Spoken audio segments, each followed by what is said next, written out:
तहफ़्फ़ुज़ात आपके एक और बात पर रहे हैं, वो है इस्टेब्लिशमेंट की मुदाखलत और जिस तरह तहरीक इंसाफ को इस्टेब्लिशमेंट की सपोर्ट रही, तो उस पर बात हुई कि खान साहब तो अभी भी ये कह रहे हैं कि इस्टेब्लिशमेंट न्यूट्रल ना रहे, मेरा साथ दे इस हुकूमत के खिलाफ। देखिए, एक बात तो उन्होंने एक्नॉलेज की और मुझे कहा, क्योंकि पिछले 25-26 साल में जब हम इकट्ठे रहे, मैं भी बुनियादी रुकन हूँ पार्टी का, तो मेरा हमेशा एंटी इस्टेब्लिशमेंट रवैया रहा है और मैंने हमेशा ये कहा है कि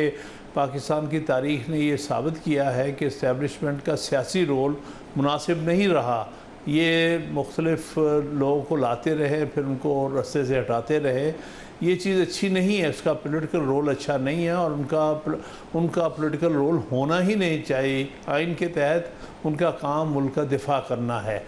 और इस हवाले से 2-3 दफ़ा हमारी बहुत ज़्यादा आपस में मुखालफत भी हुई। एक तो मुशर्रफ के रेफरेंडम के ऊपर, तो मैंने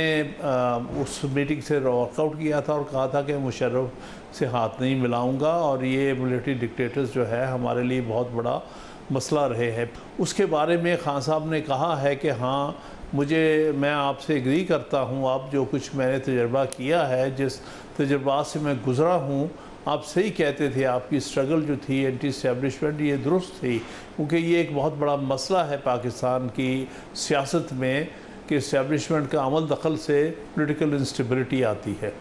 वैसे मगर खान साहब तो अभी भी कह रहे हैं, आपकी उनसे बात हुई कि वो तो कह रहे हैं कि मुदाखलत करे, इस्टेब्लिशमेंट न्यूट्रल ना रहे, उनका तो अभी भी कंसिस्टेंट मुतालबा है। तो उन्होंने मुस्तकबिल के लिए क्या सीखा है या आपसे क्या बात हुई इस हवाले से?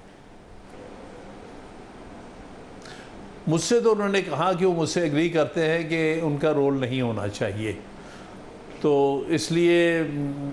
मैं अपनी हद तक ही बात कर सकता हूँ कि जो उन्होंने कहा, उन्होंने मेरे इस नैरेटिव को या मेरे इस रवैये को एंडोर्स किया कि हाँ, ये बात दुरुस्त है कि इस्टेब्लिशमेंट का रोल जो है वो नहीं होना चाहिए सियासत में और उनको अपना जो काम है आइन के तहत उसी पर अपना सारा फोकस करना चाहिए।